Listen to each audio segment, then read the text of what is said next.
Hey folks, this is Jake at Canadian Cutting Edge, and today we're taking a look at the new Real Steel Knives Arbiter. It's a big fixed blade, over 5 inches in the blade. A nice big handle in here. G10, 9CR18 MOV. And I'm liking that Real Steel Knives and a number of other companies that make knives out of China that are more geared towards the budget line, although this is a little bit outside of what the average viewer of my channel calls budget. You can get it for $79.50 American and about 108 Canadian dollars. So yeah, it's just outside of that really the low budget range, but it's still within the budget range of a lot of people. And that's why we're looking at it. It's an Ostap Hell design, and I collect Ostap Hell's knives if I possibly can, and that's why I've got this one. And so I'm going to say right now, this is not one of the knives that my Patreon supporters will be able to choose come early June when I do the draw for the Patreon winner who gets to pick one of the knives that I reviewed in the previous month, which is May. Because I collect Ostap Hell and I'll be keeping this knife. It's available in satin finish like this one is, or stonewash. So if you're interested, stick around. The full review is coming to you right now.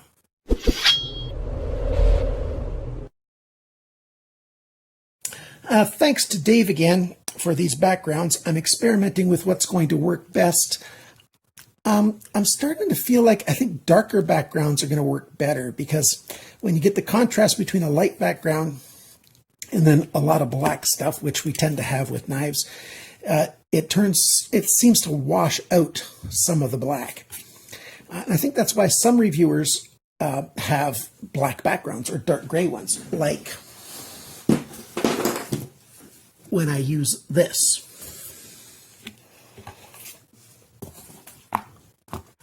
And see, now you can see some of the details on the sheath here. So I am very, very thankful, Dave, for the work you've done. But I doubt that you're going to have printers that can print white. If you could get really dark paper, not black, but really dark paper and print white on it, oh, wow, that would be awesome. But I think I'm going to need to go to a professional printer for that. But your styles, your design styles that you've made, those are awesome, and I just had to say so publicly. I really like what you've done.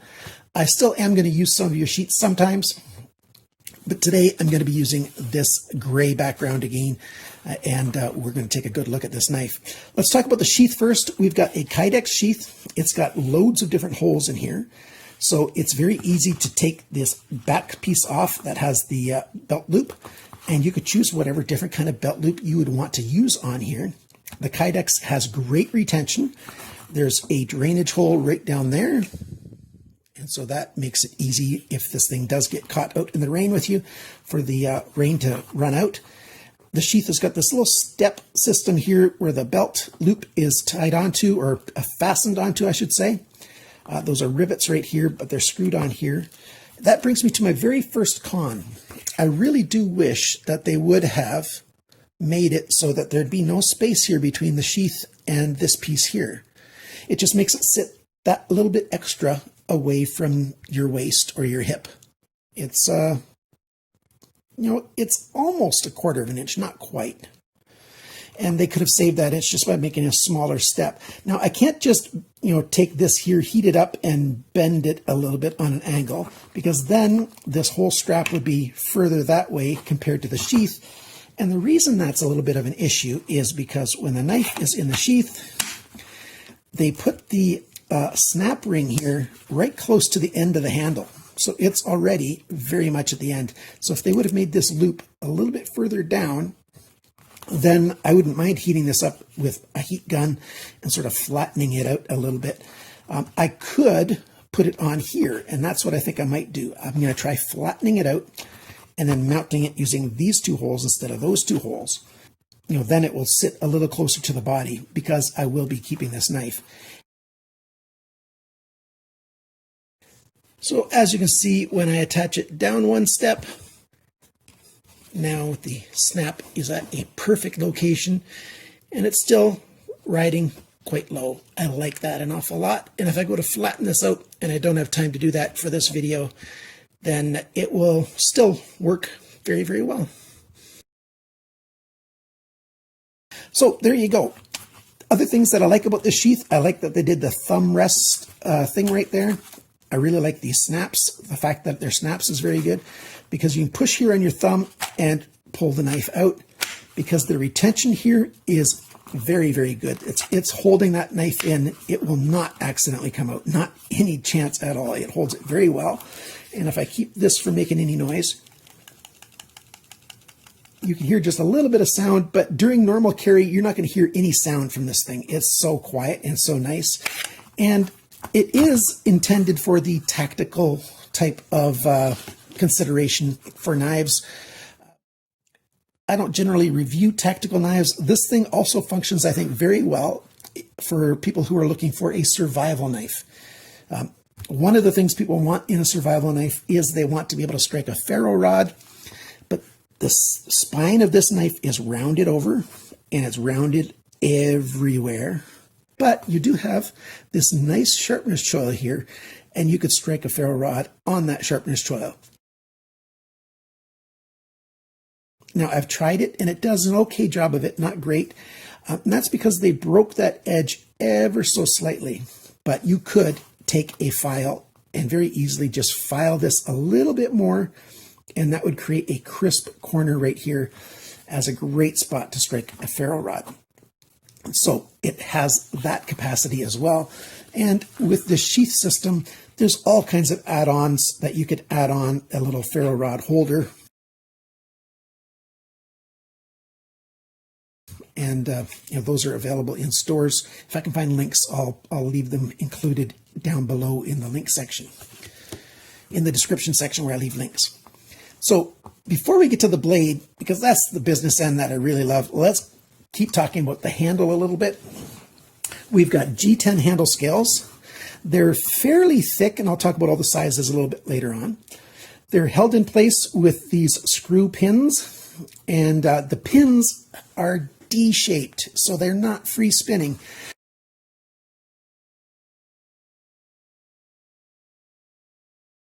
You could take the screw heads or those little screws out from either side, you choose, and the whole handle scale comes off.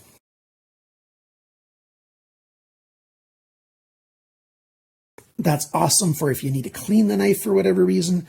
And it's good that it's not free spinning, so you don't have to set this up somewhere and get one screwdriver on each side and try to do that silly stuff.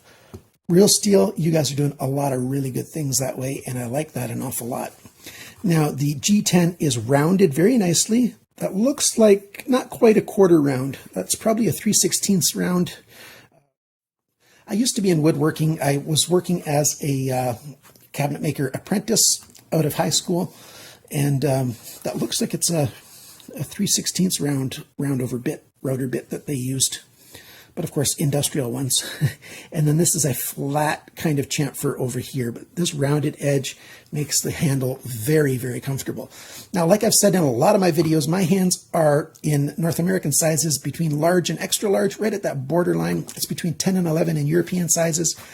And so I thought, man, this knife, it handle's too big for a lot of guys. It's perfect for me and maybe somebody with extra large hands. And by the way, that's not a cut.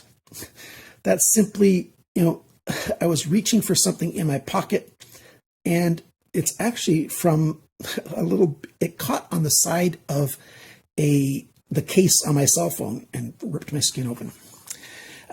But I was talking about this. I thought this handle was going to be considered to be too big. So I didn't even talk about that at all. I just handed this thing to my wife and I said, "What do you think about this knife?"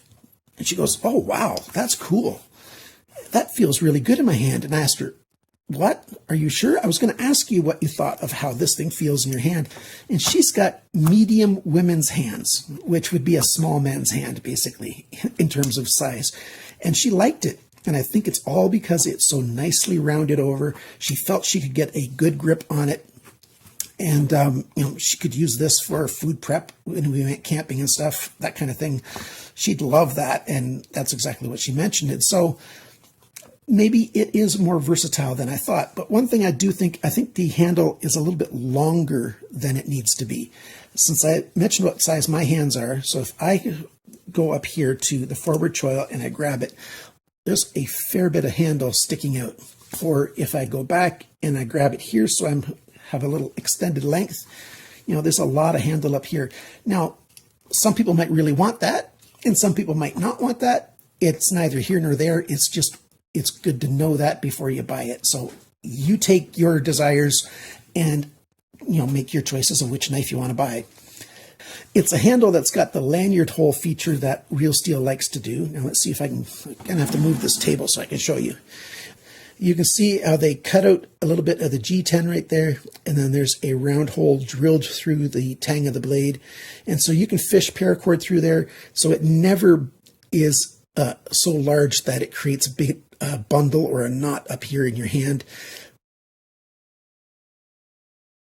This kind of lanyard hole system is perfect. It's the best lanyard system that any knife company ever makes. And some other knife companies do a very similar thing. And that kind of style thing for a handle, for a lanyard, is perfect. Very, very good. A good design feature. And pretty much all of Real Steel's knives have that kind of lanyard system. Hello, this is not a sales call or blah, blah, blah. Beep. Okay, so I'm back. What was I talking about? I was talking about that lanyard system. Very, very good choice. I like it. It works very well. Now, the spine of the blade. I should talk a little bit more about that, how it's rounded over and it's exposed.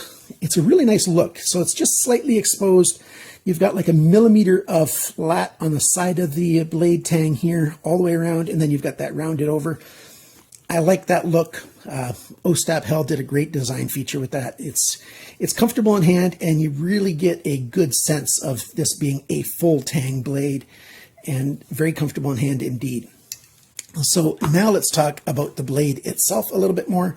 We've got very, very slight drop point. It's not a flat back knife. It's just dropping very, very slightly. So from here to here, it's actually only about 2.5 millimeters distance right here that it's dropped down. So not quite a flat spine. And then we've got a belly, and the belly continues. And if you look at the radius continues about to here. And so you got 1.5 inches maybe of a little, flat edge on this blade. And being a full flat grind, this thing slices very, very well. It's fairly thin behind the grind, and we've got a very good tip here. And it's a fairly strong tip because it doesn't have much of a distal taper. It's tapering very, very slightly. And then this last third here, it starts tapering at a more aggressive rate. But it's not a very thin tip here, but it's somewhat thin. Like I keep reminding people, I don't suggest that you pry with your knives, especially when you've got a knife where the belly's coming up like this and the spine's coming up at such a fine angle.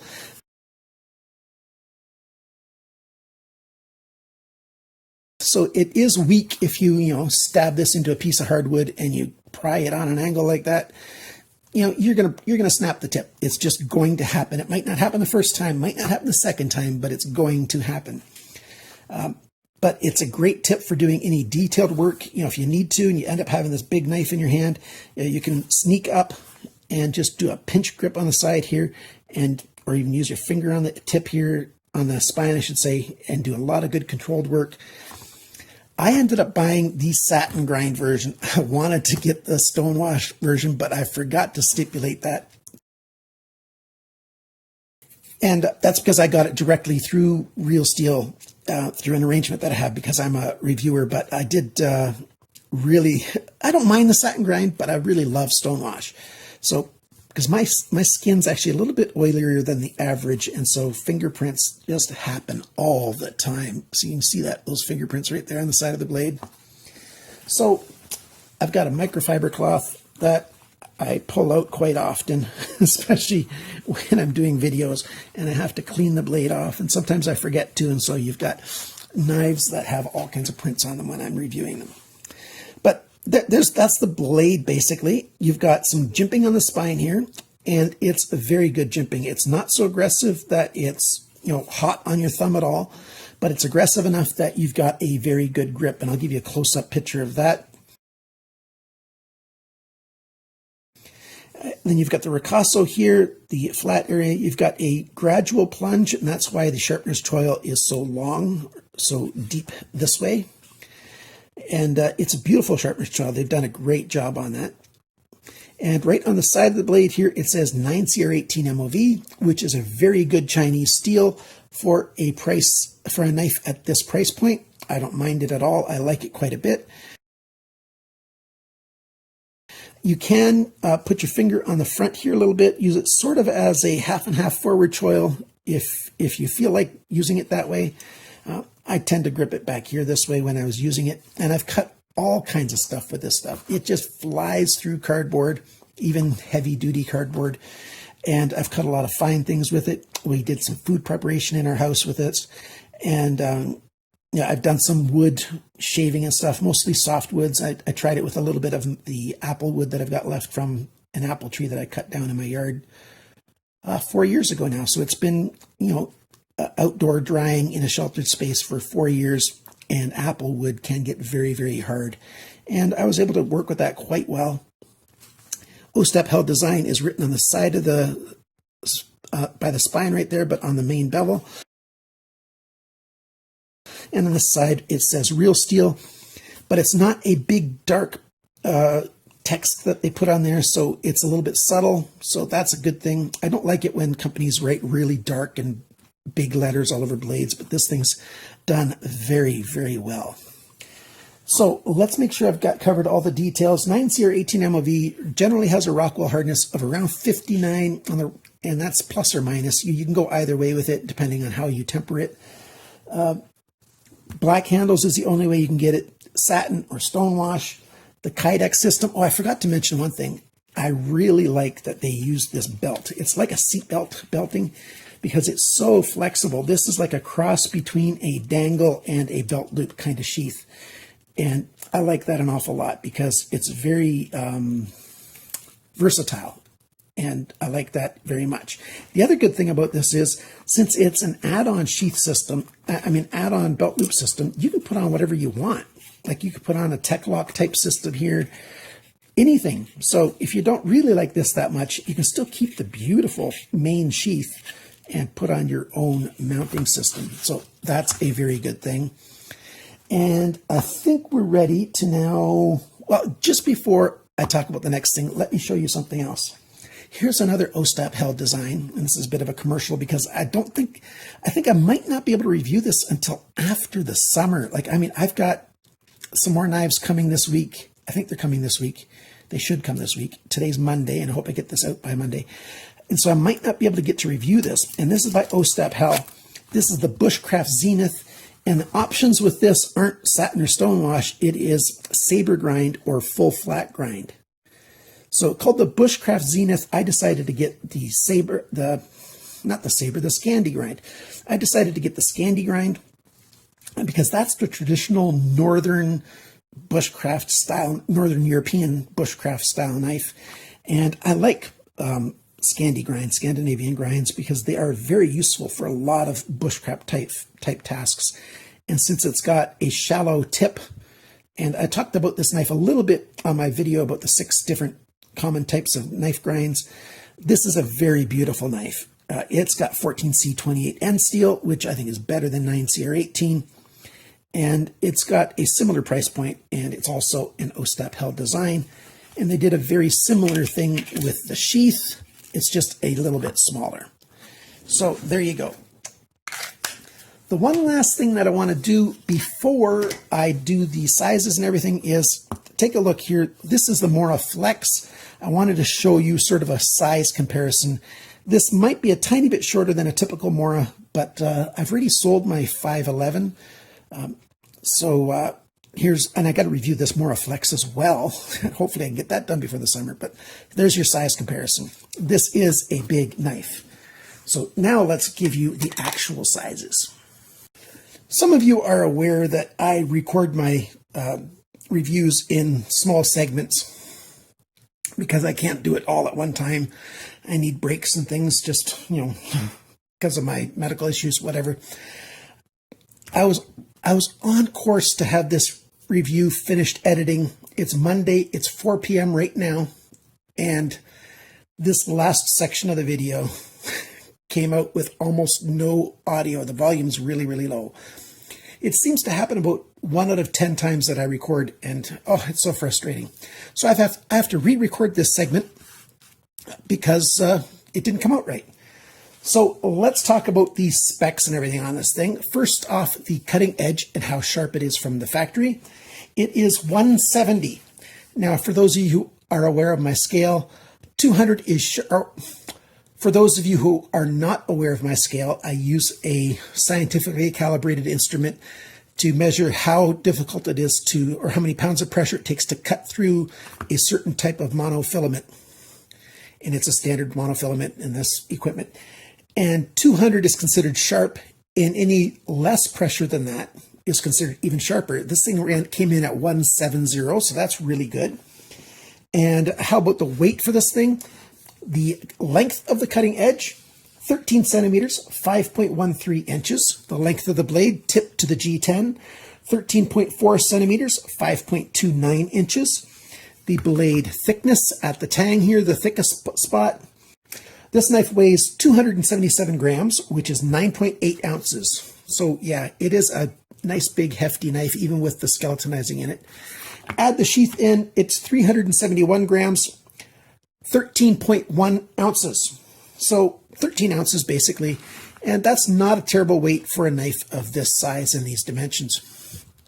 4.6 millimeters, which is 0.181 inches. So basically it's 3/16 of an inch thick right there. The blade depth, that's this dimension here at its largest, 3.28 centimeters, 1.29 inches. The thickness of the edge behind the grind right there, it's 0.59 millimeters, which is 0.023 inches. That's very good for a knife of this size. Smaller EDC folding knives, I like it to be 0.5 millimeter, and so this is just a little bit thicker than that. Not bad at all. The grind angle, this side that says real steel, it was done at 21.1 degrees, and it's fairly consistent all the way along. And this side over here that says Ostap held design, it's 25.7 degrees, and it's fairly consistent all the way along. That's just the way it goes with knives because they're hand sharpened, and if it's a lefty, they can sharpen that side very well. And then when they go to sharpen this side, they got to use the other hand as their main guide, and it tends to be, one side tends to be off. And now let's talk about the handle. The handle length is 14.45 centimeters, 5.69 inches. The handle thickness is 1.85 centimeters, which is 0.728 inches. Not bad, a little bit thicker than a lot of EDC knives, which are usually around 0.5 inch. The handle depth, this measurement here, 3.35 centimeters, 1.39 inches. The grip area, that between my thumbs right here, 11.33 centimeters, which is 4.46 inches.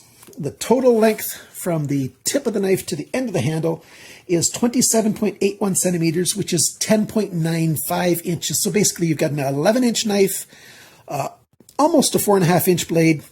And so you got a blade and a handle that are almost about the same thing. The balance point on this knife is right about here. There you go.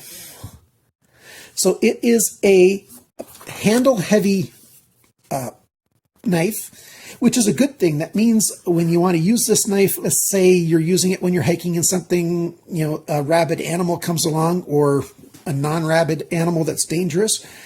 You want a knife that is more agile, so you don't want a tip-heavy knife, and this thing is very good that way. So it really is a good survival kind of knife in that way. How much does this knife cost? Most places are selling it in the United States for $79.50. So $79.50 US. In Canada, it's $107.99. LAMNIA has it in Europe, but they post things in US dollars, and they're charging $88.30. So that's roughly the price. This is a little bit more money than a lot of knives that I review on this channel, but I just can't stop myself from getting a real steel Ostap held design knife. I like it very, very much. I definitely will be keeping this knife. If you're looking for a bigger knife, roughly this size, a 5+ inch knife, and you're in the market for that kind of thing, I think that it might be good for you to consider this one. Of course, consider a whole bunch of knives and pick the one you like the most. I've got links down below to make it easy for you to buy this knife. If you use my Amazon links, it's a great way for you to support this channel. I thank you for that help. Thank you to all my Patreon supporters. You guys are awesome. And to all my viewers who like, share, comment, and subscribe, I thank you. Remember, always cut towards your chum, not your thumb.